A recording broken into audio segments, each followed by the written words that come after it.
Hello, welcome back. GovDoc Breakdown, no opinions, just facts and summaries of government documents. And we are back at it again. June 12th, Supreme Court opinion, A.J.T. v. Osseo Area Schools, Independent School District number 279. So a Supreme Court opinion for you here. All right, so one thing we want to establish here is that there are three major federal laws that protect children with disabilities in public schools. 1. IDEA, Individuals with Disabilities Education Act, which required schools to provide a free, appropriate public education through a tailored plan called an IEP, Individualized Education Program. Shout out to my mom on that one.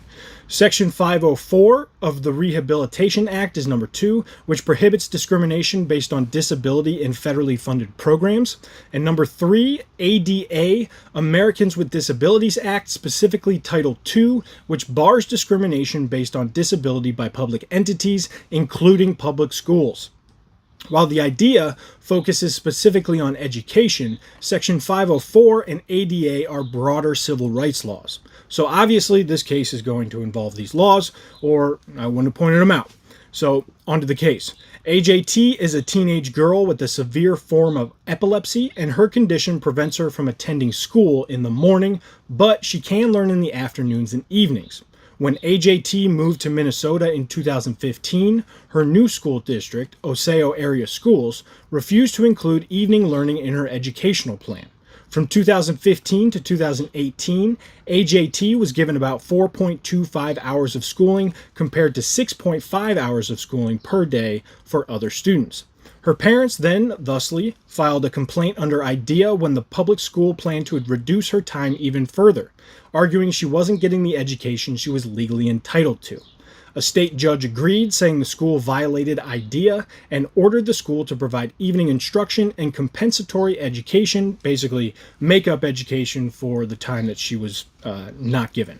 After winning under IDEA, A.J.T. and her parents sued the school again, this time under Section 504 and the ADA, asking for damages and other relief. But the lower federal courts threw out this second lawsuit, saying A.J.T. didn't meet a special higher burden used for disability cases involving education, specifically saying she needed to show bad faith or gross misjudgment by the school. So this is where we get to the question of the case that the Supreme Court ended up ruling on. Does a student suing a school for disability discrimination under the ADA or Section 504 have to prove the school acted in bad faith or made a gross misjudgment? The Supreme Court said no. No heightened standard is needed. Schools don't get special legal treatment when they're sued for disability discrimination. The same standards used in non-education disability cases should apply here too. ADA and Section 504 don't say anything about requiring bad faith or misjudgment, and the courts said that the rule was made up by the lower courts, which is crazy that a lot of these cases have to do with lower courts just making up standards and rules and stuff, which is wild. All right, so this old higher standard had been used by some courts because they thought it was necessary to balance the overlap between IDEA and the ADA.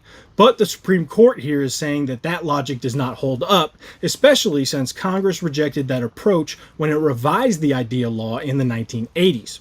So the Supreme Court overturned the lower court's decision and sent the case back to be judged with this new guidance. All right, Kaimo, keep your mind open, do your own research, form your own opinion. I forgot on the last one. See you soon.